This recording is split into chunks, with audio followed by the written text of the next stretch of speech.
کہ کچھ بہت خراب ہے، بہت برا ہے۔ دوسرا، یہ جو شہباز شریف صاحب نے کیا اور پرائم منسٹر آفس کے آفیشیل ٹویٹر ہینڈل سے ٹویٹ ہوا، اور شہباز شریف نے کیا انہوں نے گورنرز کو فون کیا اور گورنر خیبر پختونخوا کو بھی فون کیا، 3 صوبوں کے وزرائے اعلیٰ کو فون کیا، عید کی مبارکباد دی، دنیا بھر میں مختلف شخصیات سے بات کی، ان کو عید کی مبارکباد دی، اور 3 صوبوں کے وزرائے اعلیٰ کو مبارکباد دینے کے بعد شہباز شریف صاحب نے نہیں دی مبارکباد، بات نہیں کی۔ میری خیبر پختونخوا حکومت کے لوگوں سے بات ہوئی تو انہوں نے کہا نہیں، یہ نہیں کیا انہوں نے تو صاف طور پر ٹویٹ کر کے بتایا کہ وہ کیا کر رہے ہیں، خبر آئی، اعلامیہ آیا۔ اب وہ بتاتے ہیں کہ اہم شخصیات، سیاسی شخصیات سے رابطہ، مبارکباد، اور صدر مملکت، ایک governor Punjab, governor Balochistan, governor Khyber Pakhtunkhwa, speaker قومی اسمبلی، وزیر اعلیٰ پنجاب، وزیر اعلیٰ سندھ، وزیر اعلیٰ بلوچستان، وزیر اعلیٰ گلگت بلتستان سے علیحدہ ٹیلی فونک گفتگو اور عید کی مبارکباد۔ سہیل آفریدی اس میں نہیں ہے، یعنی آپ مبارکباد دے رہے ہیں نا، تو آپ بھتیجی کو بھی مبارکباد دے دیں گے، آپ سہیل آفریدی کو مبارکباد نہیں دیں گے، لیکن آپ سرفراز صاحب کو مبارکباد دے دیں گے، سرفراز بگٹی کو، آپ مراد علی شاہ کو مبارکباد دے دیں گے، گلگت بلتستان میں مبارکباد دے دیں گے،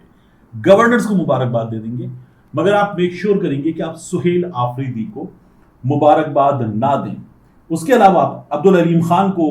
پھر اس کے بعد خالد مکسی کو، پھر آفتاب شیرپاؤ کو اور کچھ دیگر لوگوں کو بھی آپ مبارکباد دے دیں گے۔ ملک کی سیاسی صورتحال پر تبادلہ خیال، وفاق اور صوبوں کے درمیان مؤثر روابط، یہ وفاق اور صوبوں کے درمیان مؤثر روابط اور باہمی تعاون کی اہمیت پر زور، اور وفاقی حکومت تمام صوبوں اور اکائیوں کے ساتھ مل کر عوام کو زیادہ سے زیادہ ریلیف فراہم کرنے کے لیے ہر ممکن اقدامات جاری رکھے گی، یہ کیا گیا ہے۔ تو سہیل آفریدی کو آپ نے اس میں سے مائنس کر دیا، یعنی یہ بہت ہی چھوٹی حرکت ہے۔ آپ عید کی مبارکباد دے رہے ہیں، یہ نہیں ہو رہا کہ آپ جو ہے وہ سہیل آفریدی صاحب اس وقت کوئی گولہ باری چل رہی ہے، حالانکہ اس کو وزیر اعلیٰ کو 26 نمبر چنگی پر روکا گیا، وہاں ربر بلٹس چلائی گئیں، وہ ربر بلٹ سہیل آفریدی کو بھی لگ سکتی تھی، علیمہ خان کو بھی لگ سکتی تھی، یہ سب کچھ کیا گیا۔ پھر اس کے بعد عید کے دن ایک بار پھر چھٹی عید عمران خان کو عید کی نماز ادا کرنے کی پرمیشن نہیں، کوٹ لکھپت جیل کے قیدیوں کو پرمیشن نہیں، عالیہ حمزہ کو پرمیشن نہیں۔ پھر وہ لوگ عید کے موقع پر ملنا چاہتے ہیں اپنی فیملی سے، سنم جاوید، فلک جاوید، عالیہ حمزہ، باقی لوگ، پرمیشن نہیں کہ ملاقات ہو، یعنی عید کے موقع پر ملاقات کا حق روک دینا۔ عمران خان صاحب کے معاملے میں تو آپ نے کہہ دیا، بشرا بیوی کے معاملے میں بڑی خبر پھیلائی گئی تھی کہ عمران خان صاحب کی 2 بہنوں کی ملاقات ہو سکتی ہے، یعنی علیمہ خان صاحبہ کو اس میں سے مائنس کیا جا رہا تھا کہ 2 بہنوں کی ملاقات ہو سکتی ہے، مگر وہ بھی نہیں، کچھ بھی نہیں،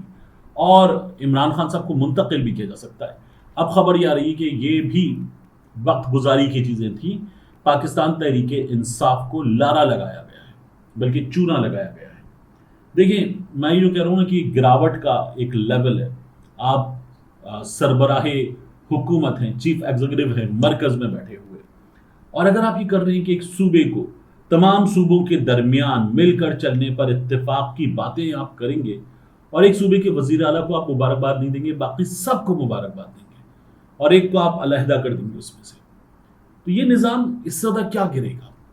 ایک شخص کو عید کی نماز نہیں پڑھنے دیں گے، اس سے زیادہ کیا کریں گے؟ میں بار بار سوچتا ہوں، آپ یاسمین راشد صاحبہ جیسی بزرگ خاتون، ان کے ساتھ جو سلوک رکھا ہوا ہے، اعجاز چودھری صاحب، میاں محمود الرشید صاحب، عمر سرفراز چیمہ صاحب، پھر اس کے بعد عالیہ حمزہ صاحبہ، جس طرح کے قیدیوں کے درمیان آپ نے ان 3 خواتین کو رکھا ہوا ہے، اس سے اندازہ ہوتا ہے کہ آپ کیا کر رہے ہیں، خدا نخواستہ کیا کرنا چاہتے ہیں۔ کیا پاکستان تحریک انصاف کی حکومت میں یہ رویہ تھا؟ تو یہ جو طریقے ہیں، یہ طریقے بہت برے ہیں، اور یہ بتاتے ہیں کہ چیزیں بہت بگڑ گئی ہیں، اور کچھ جو اچھی چیزیں ہوتی ہوئی نظر آ رہی تھی ان کے درمیان میں یہ ہونا، تو اس کا مطلب ہے کہ چیزیں بہت بگڑی ہیں، اور یہ یہاں تک پہنچ جانا کہ آپ عید کی مبارکباد کے لیے فون نہ کر سکیں۔ میں یہ سوچوں نا تو مجھے ساتھ میں خیال آتا ہے کہ یہ نظام، ہم یہ سوچ کر پریشان بھی کیوں ہوتے ہیں؟ ہمیں کچھ اچھی خبریں نظر آتی ہیں، ہم اپنے تھم نیلز میں، باقی چیزوں میں ایسی باتیں کرتے ہیں کہ چیزیں بہتر ہو سکتی ہیں، لیکن یہ نظام، یہ سینیٹری پیڈ تک گرا ہوا نظام ہے، ایک خاتون کے پیڈ تک گرا ہوا نظام ہے، یہ ماہواری تک گرا ہوا نظام ہے، اس سے زیادہ کیا گرے گا، اس سے زیادہ یہ کیا گریں گے؟ یعنی یہ وہاں تک تو پہنچ چکے ہیں، تو اب اس سے زیادہ ان لوگوں سے آپ کیا ایکسپیکٹ کریں گے؟ یہ یہاں سے نکل کر کہاں جائیں گے، کیا کریں گے؟ میں حیران ہوتا ہوں یہ سب کچھ سوچ کر. لیکن there is a new love every single day, وہ ہمیں نظر آ رہا ہے. اور یہ کہاں رکے گا سلسلہ؟ کئی دفعہ ایسا لگتا ہے کہ نہیں کچھ لائٹ نظر آ رہی ہے at the end of the tunnel, لیکن پھر دوبارہ. اور آپ دیکھیے جتنے چیلے چماٹے اس وقت ٹیلی ویژن چینلز پر بٹھائے جاتے ہیں، ان کی گفتگو سنیں آپ تو آپ کو اندازہ ہوتا ہے کہ وہ اس وقت اس حکومت کے لیے، کہ دیکھیں ذرا پاکستان میں 3 ایز چاہیے ہوتے آپ کو، آرمی، امریکہ اور اللہ. تو اس حکومت کے پاس جو ہے وہ امریکہ بھی ہے، اس حکومت کے پاس آرمی بھی ہے، اور یہ حکومت جو ہے یہ چلتی ہوئی نظر آ رہی ہے، یہ تو نہیں جاتی کہیں، اور یہ بڑا اچھا پرفارم کر رہی ہے.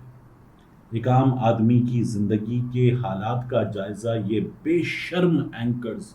صحافی لے لیں. یہ مارکیٹ میں چلے جائیں، اتوار بازار، منگل بازار، کسی بھی عوامی مرکز پر چلے جائیں اور وہاں جا کر ایک عام آدمی کے سامنے مائک رکھیں، اور ان میں اگر ہمت ہو، انہوں نے اپنی ماں کا دودھ پیا اور یہ چلا سکیں وہ سب کچھ جو ایک عام آدمی کہہ رہا ہے. رکشے میں بیٹھا ہوا آدمی، ٹھیلے پہ کھڑا ہوا آدمی، ٹھیلے کو گھسیٹتا ہوا آدمی، سڑک کنارے اپنے ڈبے کے اوپر اپنے برش سجا کر بیٹھا ہوا مزدور، وہ جو گفتگو کر رہا ہے نا، یہ لوگ وہ گفتگو چلانے کی ہمت رکھیں تو دنیا ان صحافیوں کو سلام کرے. یہ نظام اس وقت جس جگہ پہنچا ہوا ہے، اس ملک کا ایک عام آدمی اس وقت جس جگہ پہنچا ہوا ہے، اس کی حالت جس جگہ پہنچی ہوئی ہے، یہ تمام کے تمام بے شرم لوگ کہ جن کی اس وقت تنخواہوں کے علاوہ خفیہ رستوں سے مالی معاونت جاری ہے، یہ تمام کے تمام بے شرم لوگ جو ہے اس کو رپورٹ کرنے کی اوقات رکھتے ہی نہیں. ملتے ہیں انشاءاللہ آپ سے اگلی ویڈیو.